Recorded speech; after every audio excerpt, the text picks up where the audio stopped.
दोस्तों नमस्कार, welcome back to this channel Wisdom CA. मैं हूँ रविंद्र ओझा, आप सभी का दोस्त और चैनल का होस्ट। आज हमारे साथ में है सी अभिषेक अग्रवाल, पेशे से सीए हैं और साथ में इसके अलावा भी कई सारी इनके पास डिग्रीज हैं। अगर आप विज़डम सीए चैनल से काफ़ी दिनों से जुड़े हैं, तो आपको इनके बारे में शायद पता होगा। इनकी वीडियो मेरे साथ में आपने कई बार देखी भी होंगी। सो इसके पहले भी हमने कई सारे कोर्सेज़ के बारे में आप लोगों को इन्फॉर्म करा है और उसके बारे में डिटेल्ड हमने बात करी है। आज भी एक कोर्स है जिसको हम बात करते हैं रिसर्च एनालिस्ट। ये भी एक सेबी का कोर्स है। सो इसके बारे में हम डिस्कशन करेंगे और अभिषेक आपको इस कोर्स के बारे में सारी की सारी चीज़ें बताएँगे। So Abhishek, welcome back to this channel once again. Thank you so much मुझे दोबारा बुलाने के लिए। Thank you. सो आप मुझे थोड़ा-सा बताइए कि जो ये कोर्स है ये सेबी का कोर्स है और इसको करने से फ़ायदे क्या हैं? सबसे पहले हम फ़ायदे के बारे में जानते हैं, उसके बाद जानेंगे कि इसकी कौन-कौन से ऐसे स्टूडेंट हैं जो कि इसके लिए एलिजिबल हो पाएँगे और उसके बाद बाकी सारी चीज़ों के बारे में हम जानना शुरू करेंगे। सो प्लीज़ आप पहले बताइए कि इसको करने से फ़ायदा क्या है? बेसिकली मैं पहले ये बता देता हूँ कि ये रिसर्च एनालिस्ट जो कोर्स है ये अभी इतना ज़्यादा इम्पोर्टेंस में क्यों आया है, क्योंकि ऐसा हो रहा है ना कि अभी सोशल मीडिया में बहुत सारे इन्फ्लुएंसर्स लोग हैं जो लोग हैं ना कुछ भी मतलब कि इन्फॉर्मेशन प्रोवाइड कर रहे हैं स्टॉक से रिलेटेड। एंड इसकी वजह से क्या होता है कि जो भी उनके ऑडियंस होते हैं वो एक्शंस लेते हैं एंड फिर उनको लॉस हो जाता है। और वो जो लॉस हो रहा है तो उसका जिम्मेदारी कौन लेगा? कोई नहीं। वो जो ऑडियंस है वो खुद ही लेंगे। तो अब इसकी वजह से क्या हो रहा है कि जो पब्लिक का जो पैसा है वो बहुत ज़्यादा इफेक्ट हो रहा है, बहुत ज़्यादा लॉस में जा रहा है। तो अब इसको जो इनऑर्गेनाइज सेक्टर है इसको ऑर्गेनाइज करने के लिए रिसर्च एनालिस्ट को लाया गया है। हालांकि रिसर्च एनालिस्ट पहले भी था, लेकिन इतना ज़्यादा इसके ऊपर में मतलब कि प्रेशर नहीं दिया जा रहा था, एम्पावर्ड नहीं किया था। लेकिन अभी ऐसा हो रहा है कि सेबी इसको बहुत ज़्यादा मैंडेटरी कर दे रहा है कि अगर आप रिसर्च एनालिस्ट नहीं है एंड अगर आप स्टॉक टिप्स एंड ऑल ये सब देते हैं तो फिर आपके पास मतलब आप मुसीबत में फंस सकते हैं। बेसिकली ये सारे जो एक्टिविटीज़ है जो अगर आप करते हैं तो आपको रिसर्च एनालिस्ट बनना पड़ेगा। जैसे कि preparation and publication of research report अगर आप देते हैं तो उसके लिए रिसर्च एनालिस्ट बनना पड़ेगा। प्राइस टारगेट्स आप प्रोवाइड कर रहे हैं तो उसके लिए भी रिसर्च एनालिस्ट बनना पड़ेगा। बाई होल्ड सेल रिकमेंडेशंस दे रहे हैं तो उसके लिए भी बनना पड़ेगा। फिर पब्लिक जो ऑफर है उससे रिलेटेड अगर आप अपना ओपिनियन प्रोवाइड कर रहे हैं तो उसके लिए भी आपको रिसर्च एनालिस्ट बनना पड़ेगा। तो ये सारे एक्टिविटीज पहले कोई भी कर ले रहे थे, कोई भी इन्फ्लुएंसर्स एंड ऑल ये सब कर रहे थे। तो बिना रिसर्च एनालिस्ट की क्वालिफिकेशन के ये सब भी कर रहे थे एंड इसके वजह से काफी सारे लोगों का पैसा बहुत ज्यादा डूबा है। तो अब ये सारे एक्टिविटीज करने के लिए आपको रिसर्च एनालिस्ट बनना ही पड़ेगा। स्पेसिफिकली इन द फील्ड की जो लिस्टेड सिक्योरिटीज या फिर वो सिक्योरिटीज जो लिस्ट होने वाले हैं उससे रिलेटेड अगर आप ये सारे इन्फॉर्मेशन प्रोवाइड कर रहे हैं तो फिर आपको रिसर्च एनालिस्ट बनना ही पड़ेगा। हालांकि इसमें एक चीज ये है कि रिसर्च एनालिस्ट बनने के बाद में भी आप टेलर मेड सर्विस नहीं दे सकते। मतलब कि आपके पास में इंडिविजुअल क्लाइंट्स आ रहे हैं उनको इंडिविजुअल बेसिस पे गाइडेंस देना तो वो पॉसिबल नहीं है। आपको एक रिसर्च रिपोर्ट आप बनाएंगे एंड आपके जितने भी क्लाइंट्स हैं आप उसको डिस्ट्रीब्यूट कर देंगे। तो अगर 50 क्लाइंट्स है तो 50 को आप सेम रिसर्च रिपोर्ट देंगे, 100 है तो 100 को आप सेम रिसर्च रिपोर्ट देंगे। हालांकि अगर आप टेलर मेड सर्विस प्रोवाइड करना चाहते हैं तो उसके लिए आपको साथ साथ में इन्वेस्टमेंट एडवाइजर का भी आपको क्वालिफिकेशन लेना पड़ेगा जो कि एनआईएसएम का सीरीज 10A 10B एग्जामिनेशन है। एंड रिसर्च एनालिस्ट के लिए आपका हो जाता है सीरीज 15 एग्जामिनेशन। तो अगर आपको प्रॉपर बेसिस पे गाइडेंस प्रोवाइड करना है लोगों को एंड आप चाहते हैं कि फ्यूचर में सेबी से कोई इशू ना आए तो रिसर्च एनालिस्ट करके रखना पड़ेगा। ओके, अगर हम बात करें इस कोर्स से लगभग पैसे कितने कमा सकते हैं? आपने थोड़ा-सा आइडिया तो दे दिया कि ये कोर्स किस लिए है और किसके लिए है। बट अगर हम कोई एप्रोक्सिमेटली अगर आइडिया जानना चाहें कि लगभग कितने के आसपास हम इससे कमा सकते हैं? इनकम बेसिस पे अगर देखा जाए तो job and salary basis, job या फिर प्रैक्टिस के बेसिस में दोनों में बेनिफिट है। क्योंकि सेबी रिसर्च एनालिस्ट अभी उतना ज़्यादा है नहीं। अप्रोक्सीमेटली अगर आप डेटा उठा के देखेंगे तो पता चलेगा कि रफली अराउंड 1500 ही रिसर्च एनालिस्ट है ऑल ओवर इंडिया। एंड जो एनएससी का जो डेटा है उनके पास में मतलब कि 20 करोड़ क्लाइंट्स है। तो 20 करोड़ क्लाइंट्स को सर्व करने के लिए 1500 रिसर्च एनालिस्ट है। तो सोचिए कि कितना ज़्यादा स्कोप है। अगर आप प्रॉपरली अगर आप थोड़ा सा दिमाग लगाए, अगर आप खुद को मार्केट करें एंड अगर आप डेडिकेटेडली इस फील्ड में काम करें तो आप प्रैक्टिस बेसिस में बहुत अच्छा कमा सकते हैं। एंड इसमें हालांकि एक क्राइटेरिया फिक्स है कि लेकिन जैसे कि आप मान लीजिए कि आप किसी इंडिविजुअल या फिर फैमिली को आप कंसल्टेंसी दे रहे हैं तो साल में 1,51,000 पर ईयर ही आप चार्ज कर सकते हैं, उससे ज़्यादा चार्ज नहीं कर सकते हैं। तो वो रफली अराउंड 12,500 पर मंथ हो गया। तो अगर आप 10 क्लाइंट्स भी अगर आप वैसा ले आते हैं, तो आपके पास में सवा लाख रुपया मतलब कि आपका महीना का आप कमा सकते हैं। हालाँकि जो मुझे अल्टीमेटली। हाँ, हालाँकि मुझे थोड़ा-सा ये अजीब लगा कि जो इनकम है उसको कैपिंग कर दिया गया है। मेबी शायद से इन फ्यूचर इसको चेंज कर दिया जाए, लेकिन अभी ऐसा है कि 1,51,000 पर ईयर ही आप चार्ज कर सकते हैं।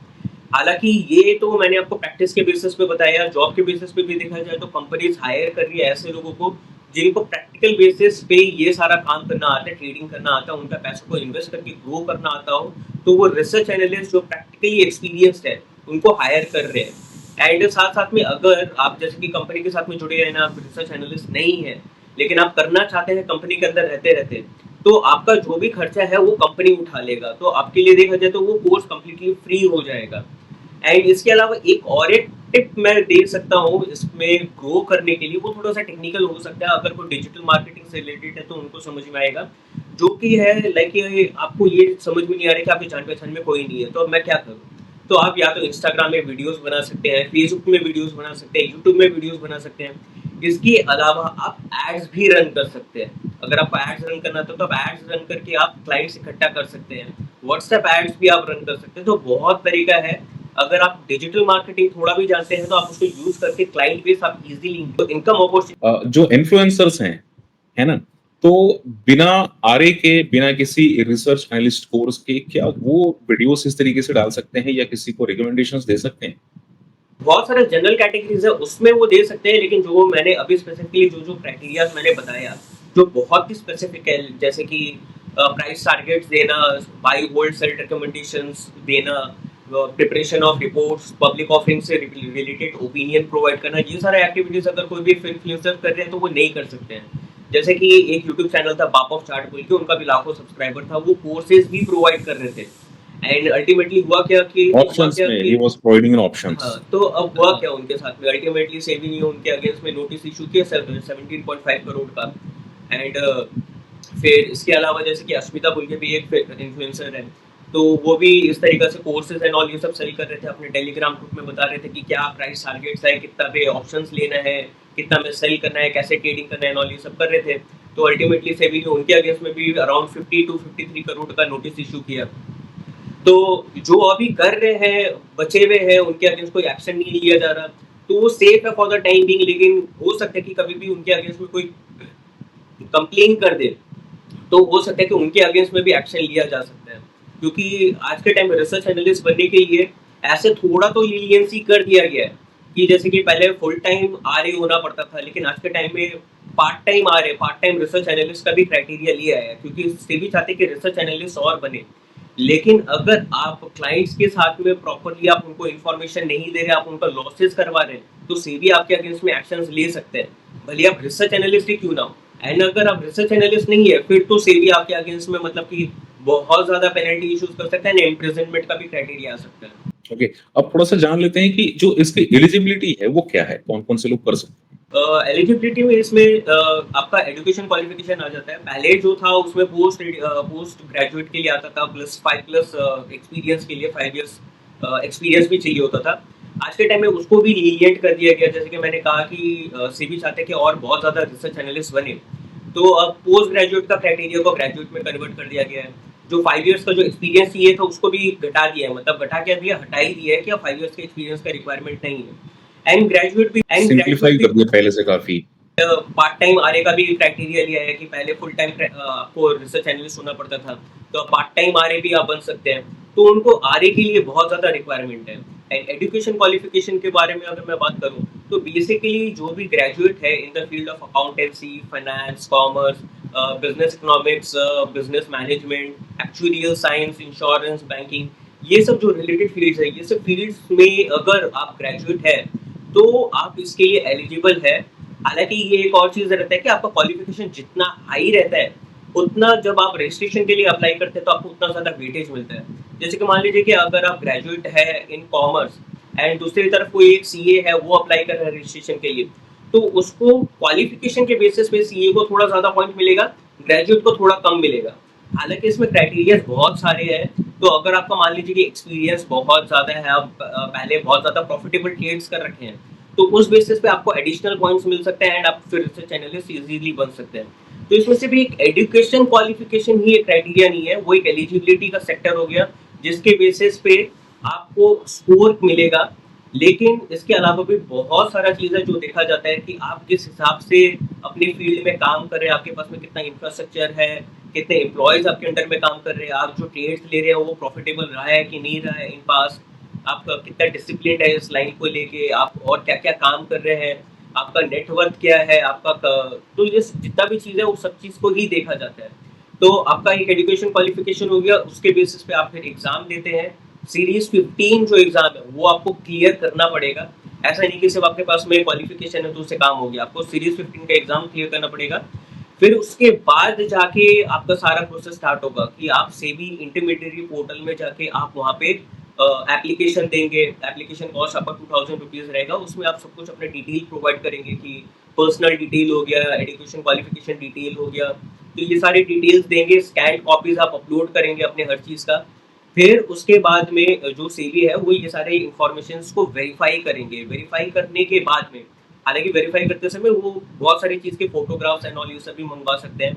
लाइक कि जो ऑफिस है आपका उसका फ़ोटोज़ चाहिएगा, कितने एम्प्लॉइज़ वर्क कर रहे हैं, कितने टाइम से वर्क कर रहे हैं, तो वो सारी चीज़ के फ़ोटोज़, इन्फॉर्मेशंस, रिटर्न्स में आप इन्फॉर्मेशन माँगेंगे। एंड उसके बाद में रजिस्ट्रेशन के लिए आपसे एडिशनल 3000 रुपीज़ चार्ज करेंगे। हालाँकि ये जो मैं बता रहा हूँ ये इंडिविजुअल एंड पार्टनरशिप फर्म के बेसिस पे बता रहा हूँ। लेकिन इंडिविजुअल एंड पार्टनरशिप फर्म के लिए एप्लीकेशन फीस 2000 है एंड रजिस्ट्रेशन फीस 3000 है।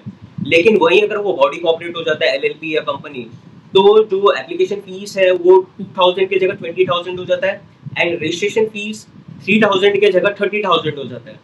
हालाँकि इसके अलावा भी एक और चीज़ ये है कि सिर्फ़ इतना से काम नहीं चलेगा। जब रजिस्ट्रेशन ग्रांट करता है तो अगर आपको प्रॉपर लाइसेंस लेके अगर आपको काम करना है, तो अगर आप इंडिविजुअल या पार्टनरशिप फर्म है, तो आपको 1 लाख रुपया डिपॉज़िट भी देना पड़ेगा।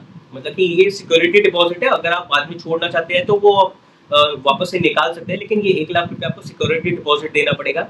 ये इंडिविजुअल या पार्टनरशिप फर्म के लिए है। लेकिन अगर आप कंपनी है या एलएलपी बॉडी कॉर्पोरेट है, तो इसमें आपका नंबर ऑफ क्लाइंट्स के बेसिस पे आपका डिपॉज़िट से डिपेंड करता है। जैसे कि मान लीजिए कि अगर 150 अप टू 150 क्लाइंट्स है तो 1 लाख डिपॉज़िट है, अप टू 300 है, 150 टू 300 तो 2 लाख डिपॉज़िट चाहिएगा, 300 से लेके 1000 है तो 5 लाख डिपॉज़िट लगेगा एंड अगर 1000 से ज़्यादा क्लाइंट है तो फिर 10 लाख का आपका डिपॉज़िट लगेगा। एंड ये जो डिपॉज़िट का क्राइटेरिया है ये भी अभी लाया गया है, पहले नेटवर्क का क्राइटेरिया था कि इंडिविजुअल एंड पार्टनरशिप फर्म है तो उसे 1 लाख का जो नेटवर्थ है वो होना चाहिए था, तो सीए सर्टिफाई करके देते थे कि हाँ कि 1 लाख का नेटवर्थ है तो ये काम कर सकते हैं। एंड बॉडी कॉर्पोरेट के लिए था कि 25 लाख का नेटवर्थ होना पड़ता था। तो नेटवर्थ वाला क्राइटेरिया हट चुका है, अब आ चुका है डिपॉजिट वाला क्राइटेरिया। तो ये सारे चीज़ आपका एलिजिबिलिटी क्राइटेरिया में आ जाता है, जिससे आप कंप्लीट प्रोसीजर फॉलो करके आप रिसर्च एनालिस्ट बन सकते हैं। ओके, ये आपने एक बात कही पार्ट टाइम आरए, है ना? सो आई थिंक कि हमें इसके लिए एक सेपरेट डेडिकेटेड वीडियो एक और रिकॉर्ड करनी चाहिए। जैसे कि बहुत सारे से लोग होंगे, बहुत सारे से व्यूअर्स होंगे जो कि जानना चाहते होंगे कोर्स के बारे में पार्ट टाइम आरए। तो गाइस मैं आपको बता दूं कि एक हम और डेडिकेटेड इस तरीके से ही एक वीडियो रिकॉर्ड करेंगे जिसमें कि हम कंप्लीटली पार्ट टाइम आरए जो अभी एक नया कोर्स सभी ने निकाल रखा है उसके बारे में बात करेंगे। सो अभिषेक, आप थोड़ा-सा जो इसकी प्रिपरेशन है कि प्रिपरेशन कैसे करनी है या इसका जो स्टडी मैट है, वो कहाँ से मिलेगा? कुछ कोचिंग्स करने की रिक्वायरमेंट होती है कि नहीं होती है? थोड़ा-सा आप उससे फ़ोकस करके बताइए। अच्छा, मैं इसका प्रिपरेशन स्ट्रैटेजी के बारे में अगर मैं बताऊँ तो बहुत सिंपल है, ऐसा कुछ खास टफ है नहीं। तो अगर आप है ना इस फील्ड में काम कर रहे हैं तो आपके पास में बेसिकली पहले से थोड़ा बहुत नॉलेज होगा। एंड ये एक चीज़ है कि ये जो एग्ज़ाम है मैं इसके बारे में कंप्लीट में बता देता हूँ।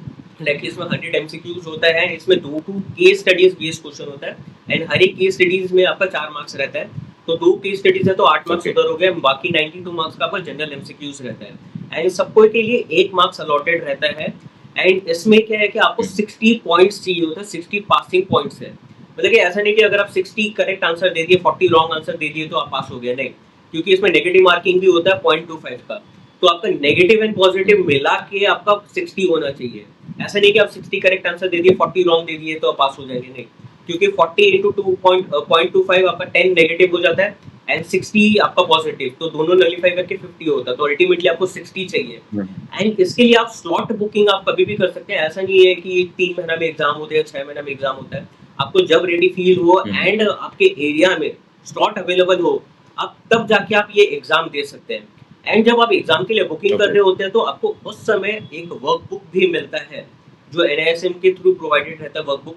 तो वो जो वर्कबुक है वो बहुत सिंपल है, आप उस वर्कबुक को कंप्लीट कर सकते हैं। 2 बार आप उस वर्कबुक को कंप्लीट कर लीजिए एंड साथ-साथ में एमसीक्यू सीरीज़ भी कंप्लीट कर लीजिए। जो एमसीक्यू सीरीज़ है वो हालाँकि एनआईएसएम प्रोवाइड नहीं करते हैं एंड मैंने ये अलग से एक जो एमसीक्यू सीरीज़ है वो सारे मैंने रेडी किए हैं एंड वो उसका डिस्क्रिप्शन में मैं लिंक में दे दूँगा। मैं रविंद्र जी को दे दूँगा तो वो डिस्क्रिप्शन में लिंक में दे देंगे, तो आप वहाँ से जाके एमसीक्यूज़ को एक्सेस कर सकेंगे। एंड ये जितने भी एमसीक्यूज़ हैं वो सारे के सारे एग्ज़ाम बेस्ड एमसीक्यूज़ हैं। तो अगर आप वो सब कर लेते हैं, एटलीस्ट 2 बार आप अगर आप कर लेते हैं, तो 60 के ऊपर लाना बहुत ईज़ी हो जाएगा। क्योंकि मैंने पर्सनली जो है मैंने ये सारे एमसीक्यूज़ एंड यही मेथड यूज़ किया है एंड मुझे 72 मिल गया था पहले ही अटेम्प्ट में। हालाँकि सिर्फ 10 डेज़ की प्रिपरेशन में ही मुझे मतलब कि सब कुछ हो गया था एंड 72 आ गया था। तो इतना ज़्यादा टफ नहीं है, बस हम्म, 2 बार वर्कबुक एंड 2 बार एमसीक्यूज़ कंप्लीट कर लीजिए, आपका काम हो जाएगा। करेक्ट। सो गाइस, जो लिंक अभिषेक जी ने बताया वो मैंने शेयर कर रखा है डिस्क्रिप्शन में। अगर किसी को एमसीक्यूज चाहिए तो those all MCQs are important MCQs, उसको आप जा करके चेक कर सकते हैं और उसमें आप ज्वाइन कर सकते हैं। सो अभिषेक, इसके अलावा हमने इस कोर्स के बारे में कुछ और भी चीजें छोड़ रखी है? देखा जाए तो एक इम्पॉर्टेंट इन्फॉर्मेशन है जो कि आपका सर्कुलर आया था 8 जनवरी 2025 में। उसके बाद से ये सारे जो हम्म, क्राइटेरियाज़ है वो चेंज हुए हैं। तो अगर किसी को भी इसके बारे में और डिटेल में पर्सनल बेसिस पे अगर स्टडी करना हो, जैसे कि हम लोग ने तो जितने भी इम्पोर्टेंट पॉइंट्स हैं उसको डिस्कस कर चुके हैं, लेकिन फिर भी अब और इन डेप्थ नॉलेज अगर कोई लेना चाहता हो तो 8 जनवरी 2025 का जो सर्कुलर है सेबी का, उसको जाके गूगल करके उसको रीड कर सकते हैं। वो 20-25 पेजेस का अप्रॉक्सिमेटली आपका सर्कुलर है, उसमें आपको सारा इन्फॉर्मेशन मिल जाएगा। तो वो एक बहुत इंपॉर्टेंट डॉक्यूमेंट है, वो आप रीड कर लीजिएगा। ओके। सो गाइस, मैं कोशिश करूंगा कि जो सर्कुलर है वो भी मैं डिस्क्रिप्शन में डाल दूं, ताकि अगर कोई विजिट करे तो वहां से उसको कंप्लीट तरीके से पढ़ पाए। So Abhishek, thank you so much once again for coming to this channel और इतनी सारी चीजें इस कोर्स के बारे में बताने के लिए। उम्मीद करता हूँ कि आगे जो हमारा एक पार्ट टाइम आरे का कोर्स है उसे भी बहुत ही जल्दी हम कवर अप करेंगे। So thank you so much Abhishek for coming to this channel and thank you so much. Pleasure all mine.